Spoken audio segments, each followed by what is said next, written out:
Relationship goals. What's that? Joyfully Married After Podcast, episode 7. This is Joyfully Married After with Heath and Tracy. I'm Heath. And I'm Tracy. We're joyfully married after how many years, baby? 26. 26 years, 4 kids, corporate jobs, entrepreneurs, and this podcast is our view on life through our lens. Let's go. Hashtag relationship goals. Relationship goals? Relationship goals, baby. Oh my gosh.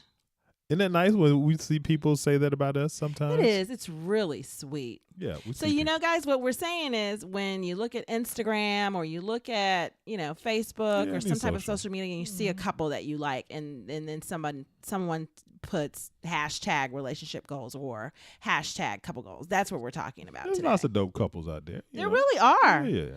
But we need to be aware of what those quote unquote goals are. Is Right. it the Birkin bag? Drizzy.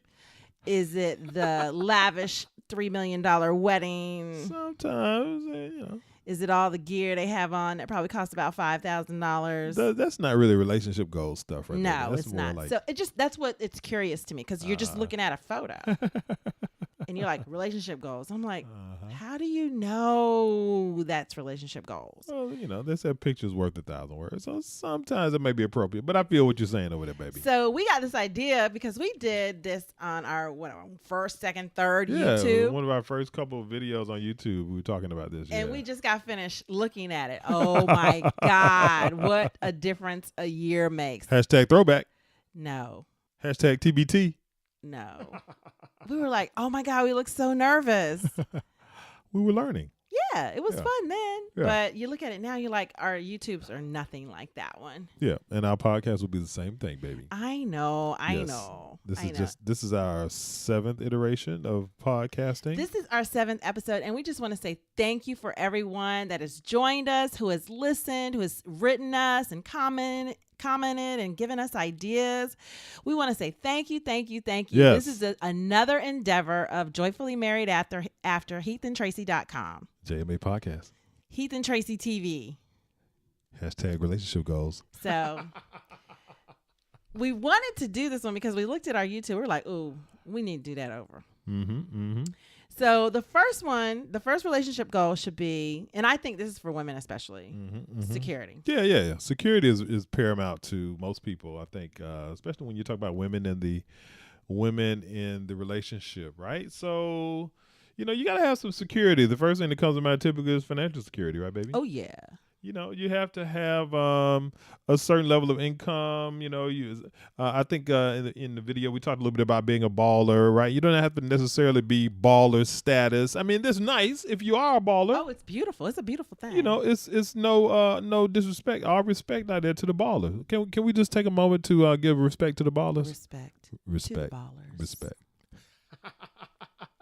So if you are a baller, if you are a C-level person, if you are a vice president of something, if you're just an individual boss babe, you're right? in the 1%. Hey, it's all gravy.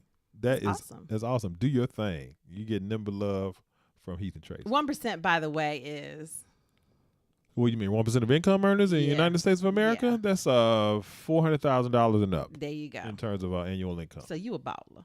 Boy. Unless you live in New York or D.C. Then you kind of balling. Yeah. You might be a baller on certain weekends. Certain weekends.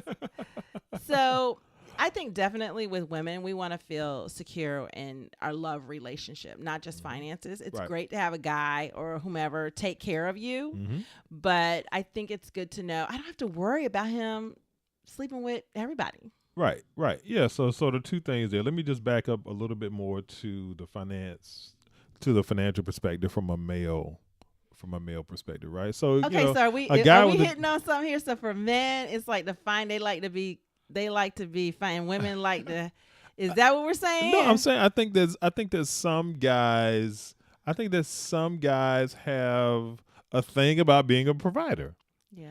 And I think that other guys feel like, and I think that women feel like, hey, even if I'm making a little bit more than you, hey, another video, another podcast, even if I'm making a little bit more than you, they want the man to be out there hustling, going to work, True. having their business, doing the True. best that they can, Doing something. contributing to the household, executing on helping around the house, paying some bills, bringing in some money, doing some things that helps the overall health of the financial relationship. Right. And what I'm saying is that's all great. Right. But if you are cheating around town Yes. or not really showing any love to me, Yes. that is not cool. Right. Right. So that's why I think that's what we're saying, guys. Yeah. We're saying the same thing. We're just saying maybe two different ways. So security, women need to be secure that the lights ain't gonna get cut off and everything. I understand that. Right. Right. But they also need to be secure love wise. Correct. They need to understand that I'm not gonna just be out here. Yes. Yes. Okay. Yes. So we're in agreement there. What's the second one? Second one is being secure in the spiritual life. What does that mean? So your spiritual life, you want your goals to be the same or similar. So, this is poignant for some people, right? Some people have kind of different backgrounds spiritually. I think that, when you are, maybe from our perspective, you have a Christian background. And so even that, right? You might be Lutheran and I might be they're different types holiness. of being Christian. Right, basically. right. You could be Catholic and I could be Methodist. Right. You could be whatever it is, right? Right. And even people are Jewish or Muslim or something Buddhist like that. And I'm right. I'm down with Islam. Right. So the point is that you want to make sure that regardless of what that background is, that you're on the same page, you're on the same note. Make sure that the goals are the same, that you're agreeing on what those are. And then you're all good. And we can speak for Christian. We're Christian. Yeah. So what we can say about Christianity and being in a relationship with another Christian is, do you both want to go to church or not? Mm-hmm. If so, do you want to go to the same church? Right. Or do you want to continue to split it up? I've known couples that do just fine going Mm-hmm. to two different churches. Mm-hmm. As long as there's an understanding, you get up on Sunday morning, we're going to church. There are couples that get up and don't go to church on Sunday morning. They might go Wednesday night. Mm-hmm. They might go Friday morning. Yep. As long as there is an agreement Right. as to how you're going to worship or Yep. not worship together. That's what we're saying Yeah. as far as a goal in a relationship, is to make sure that you understand that we're in agreement into how this is, our spiritual life is. We're in agreement that you're going to go and do these things to, fulfill your spiritual self, and I'm going to do these things if it's separate. So it's just an understanding of one another's spiritual life and being accepting of that. Yeah, same thing with the kids too. They have to make sure that they're in agreement to how the kids are going to be reared in terms of, hey. Oh, that's another thing. Yeah, That's not spiritual life. No, but I'm saying it's consistent with So is making that a sure, well, let's go to, well, okay. making sure that they're in agreement with how the children are going to be reared from a spiritual perspective. From a spiritual perspective. Right. Gotcha. Right. Gotcha. Okay. So that's important as well. So what's another thing? I think this one's pretty important to me. Future plans. Yeah. Speak Future on it, plans. baby. How consistent are your future plans together? So say, okay, you're hanging out with somebody, you're not married, that's fine. If you think it's going to go to the next level, I would think you would want to have an idea of what their future looks like to them, right? Yep. So if you have an idea of what their future looks like, you can match it up with yours. Like if they know, 2 years from now, I want to live in India. Well, you could be saying, well, I was actually looking to live in New York 2 years from now. That's a long way from India. So that's another relationship goal, is to make sure your future plans are aligned. So when I think about relationship goal or couple goals, I think our relationships are aligned. I mean, our future dynamics, our future plans are aligned. That can even go as deep as how many children you want. Right. How many children you want. Yeah. Yeah, I agree. So the dynamic is the key, the consistent thread here is that you want to be on one accord, right? You want to be in sync. You want to have these discussions. Make sure that you're on the same page with this, and then you're good to go.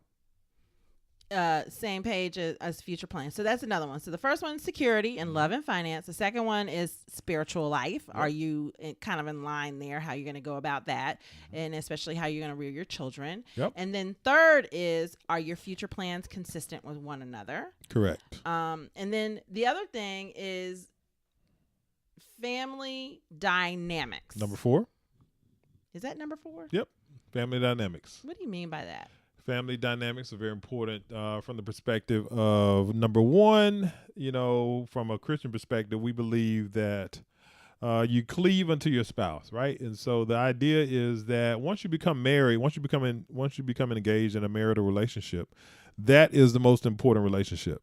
And so sometimes you may have paradigms with your family, mom, dad, sister, brother, uncle, cousin, niece, nephew, grandmother, You know, they may have opinions about various things that you're doing, and you have to make sure that they understand that, hey, this is my marriage. You know, you don't come at my spouse sideways and those kinds of things. You know, we don't want to have any unnecessary problems. So you need to kind of pump your brakes a little bit. And just being the protector Protect your spouse. Being the protector of your spouse. So if your family sees your marriage a certain way and they understand that you are serious about your marriage, you're serious about this other person, right. and you respect the marriage, they will respect the marriage. Yeah, that's a great point, baby. If you don't respect the marriage, they won't either. That's a great point, baby. I think in life, whether you're talking about your other relationships or your marriage, I think that's very key that what you just said, because people take cues from you, right? How do you approach things? What is your mental disposition? What is your spoken disposition about that relationship? What are you saying in front of other people? Right. Are you trashing your spouse in the presence of your family members? Are you talking kind of sideways? Are you complaining? This and that? Yeah, see, that can open up the floodgates of other things that you don't necessarily want, right? Right. So it's difficult for you to pivot back to, hey, don't be talking about my spouse. You talking about them all the time? You talk about them all the time. So how do I know all of this? I'm doing the same thing you doing. Right. So I think that's important. Yeah, that was a great point, baby. So the fifth thing is yes. Yes. Okay, couple goals, #relationship goals, are couples that are having great sex. Great sex. Absolutely. So this is a lot. I think for some people this is harder than it sounds. I was listening to a sexologist the other day. Really? And she was saying how a lot of women out there aren't having good sex. Oh no. And I was shocked to hear that. Wow. Was it connected to married women or all women? She was just saying all women. Huh. Okay. So, and I believe there are married women out there that aren't having great sex. Sure. You know, and I think that this is a part of marriage. Great sex is a part of marriage. Right. Now, there are reasons people aren't having great sex. Someone may be ill or not able to, something like that, whether it be mental or physical. And that is going to debilitate that. But if you're both healthy people, you should be having great sex. Sure. And not from a pressure perspective, but understanding what needs to be in place, what needs to be done in the marriage in order for sex to be great. Right. What does she like? What does she want? And not just sex-wise. We're not talking sex-wise here. Absolutely. So I think for women, foreplay is... Yeah, foreplay is every day. It's all day. It's hey baby, how you doing? You having a good day? It's a cool text from work. It's the guy doing the dishes when he got home. Maybe it's taking my car to get it washed without me asking.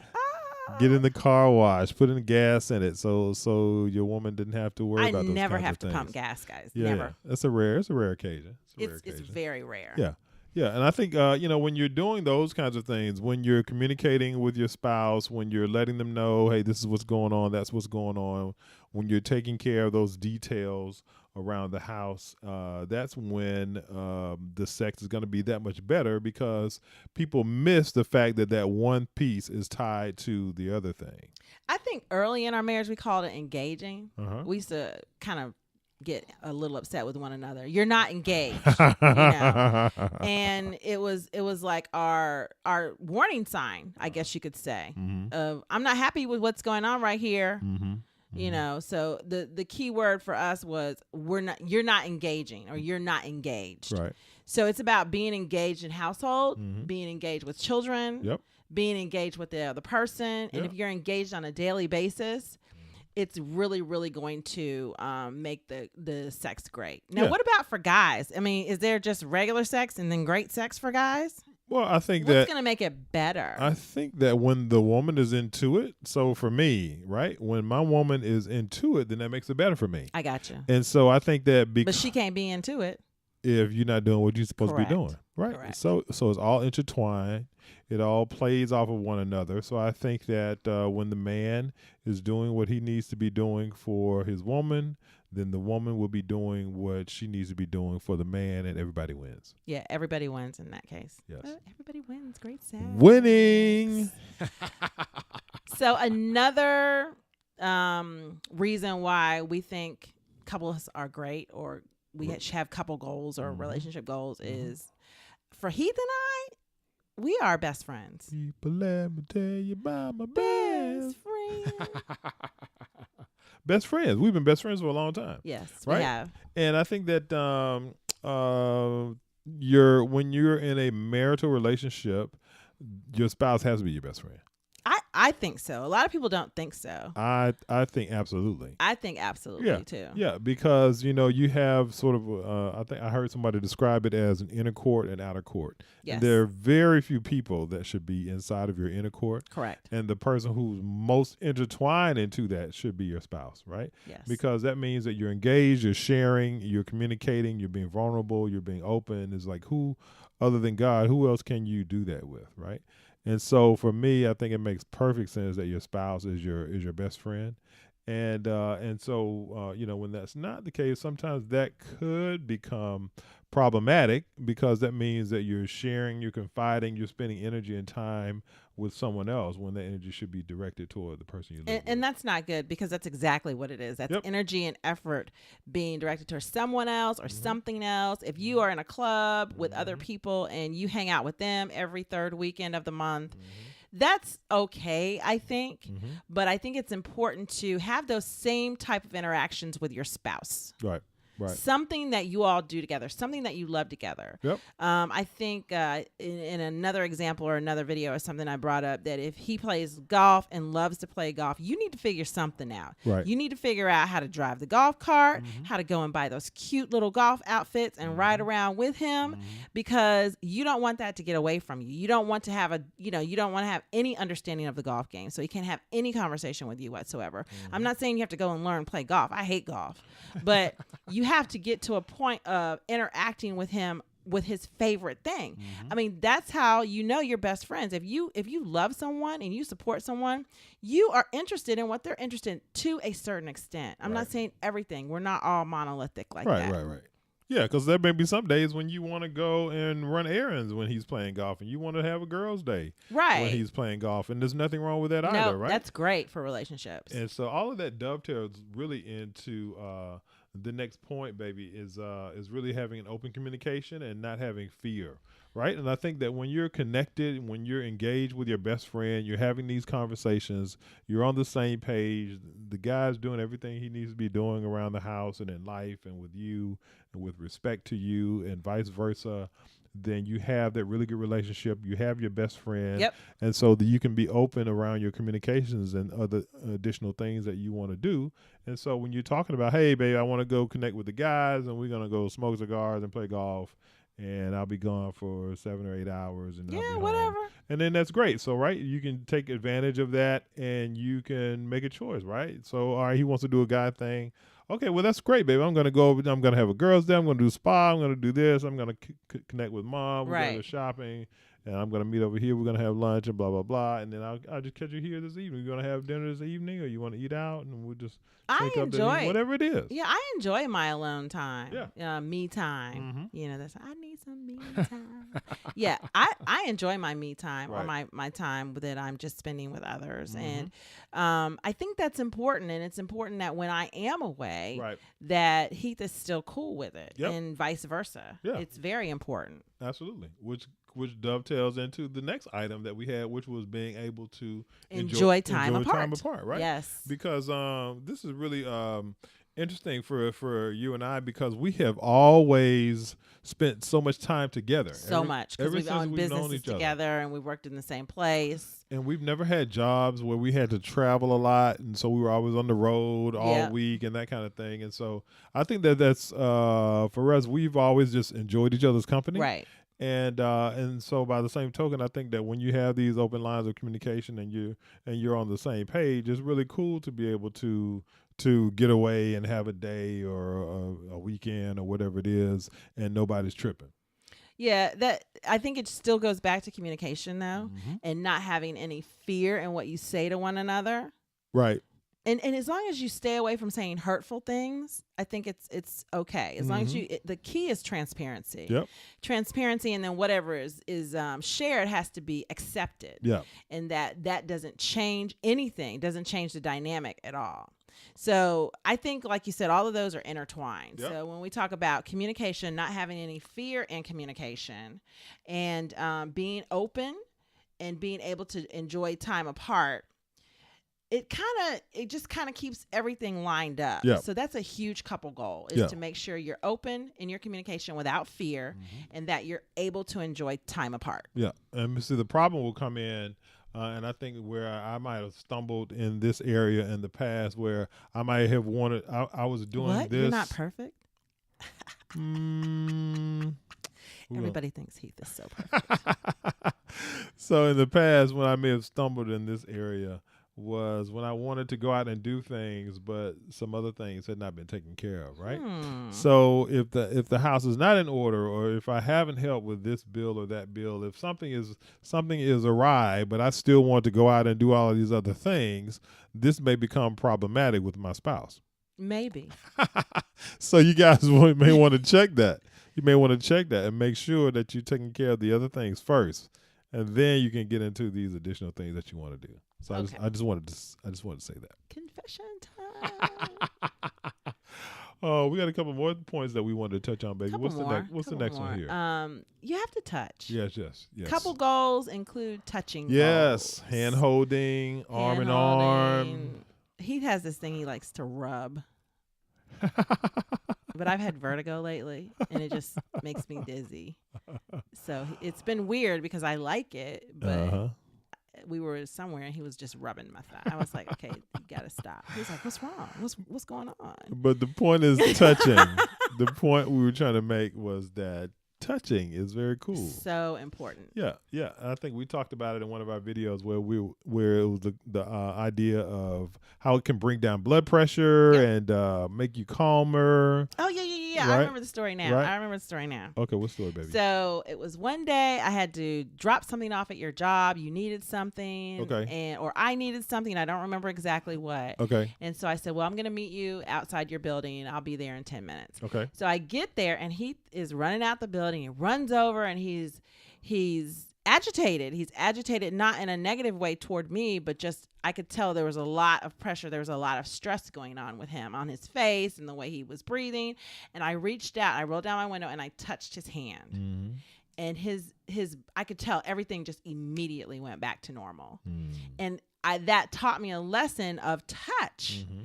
And it wasn't anything crazy going on, but sometimes you get heightened. Sometimes your blood pressure will go up. Sometimes you'll freak out over something a little bit. And sometimes that touch is going to help level you out. It's going to smooth you out, as my husband likes to say. So that's when I noticed that touching him made a difference immediately. Immediately brought his blood pressure down. It does. And I learned. I remember I was at the doctor's office one day, and I had all kinds of stuff going on at work, and I was checking my phone and my email while I was like in the waiting room, or while I was in the room at the doctor's office, and then she took my blood pressure and she looked at me like, "What's going on with you?" I was like, I'm good. She was like, "No, you're not." She said, "Let's try this." Okay, I want you to breathe in deeply. Breathing, yeah. 3 times. So it was like we did the whole. I wasn't there to touch him. Yeah, so I had to use my breathing. But that was the first time that I really noticed. And I did that I did that breathing exercise with the nurse.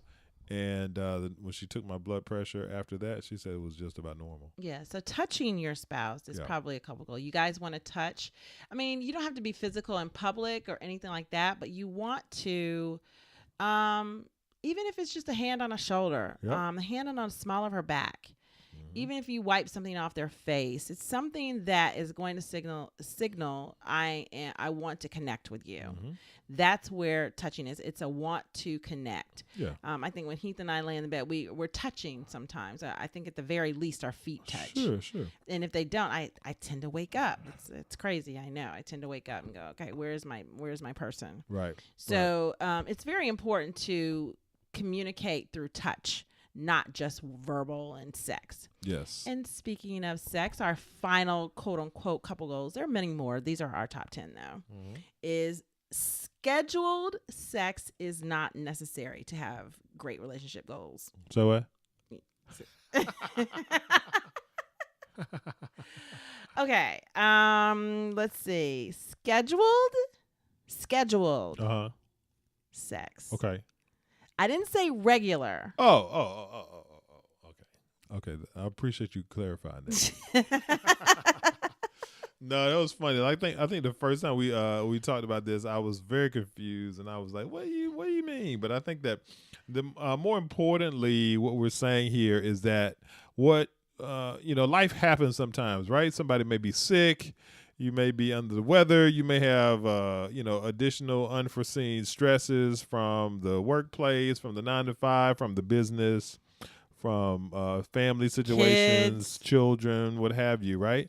And so the point is that, you may have sort of a pattern in life, kind of a rhythm to your life that you kind of normally flow through, and understanding that if that changes, right, around what you typically would do sexually, your typical kind of loose ballpark schedule, if something changes around there, there's nothing wrong with that. Right? Correct. You have to make sure that you are constantly being supportive of one another when you have these kinds of situations, and understand that they have a way of balancing themselves out. Yes, they do. That you don't need to be freaked out and weirded out going, man, it's been a week or two. What's going on in there? Well, that's because, your wife is stressed about the end of the fiscal year with work, or something is happening with her parents or with the kids, and she's kind of really engaged with that and kind of tied up mentally with that. So the point is that you work with your spouse, that you're supportive, that you're understanding, and have a conversation about it, and talk about Don't it. ignore it. Right. I think it's important to say, hey, I haven't been feeling like this lately, and because I think we kind of had an issue like that. It was like, I'm so sorry, baby. I haven't been feeling it, and I'm not a faker, so and I haven't been feeling it. So we sat there and we discussed why I hadn't been feeling. I was stressed. The holidays are coming up. My mom moved in. We're basically rearranging the house. You've got kids coming home. You got tuition bills due. And I was just like, I got so much on my mind. I don't even have space to think about this. Right. So what we did was we pulled out the calendar. We scheduled everything that needed to be done. And all of a sudden I felt so much better. There you go. It was pretty simple. And it was about communication. Yep. It wasn't about just rolling my eyes and getting a glass of wine and going with it. It was about getting him to understand what I needed so that I could take care of the next thing. Yeah. There you go. It's so important. It's so important. So that's why the regular scheduled sex is not always necessary. All right. You're in agreement now? I think I'm in agreement now. Yeah, at first I was getting the side eye on that one. All good, baby. Yay. Well, that's the end of this episode. Thank you for joining us. #relationship goals. Thanks again for listening today, folks. If you liked any of what you heard, please like, comment, and subscribe to our podcast. Tell a friend, too. And you can engage us at heathentracy.com for all the goings on in our world. Queen Tracy, speak to the people. Bye, loves.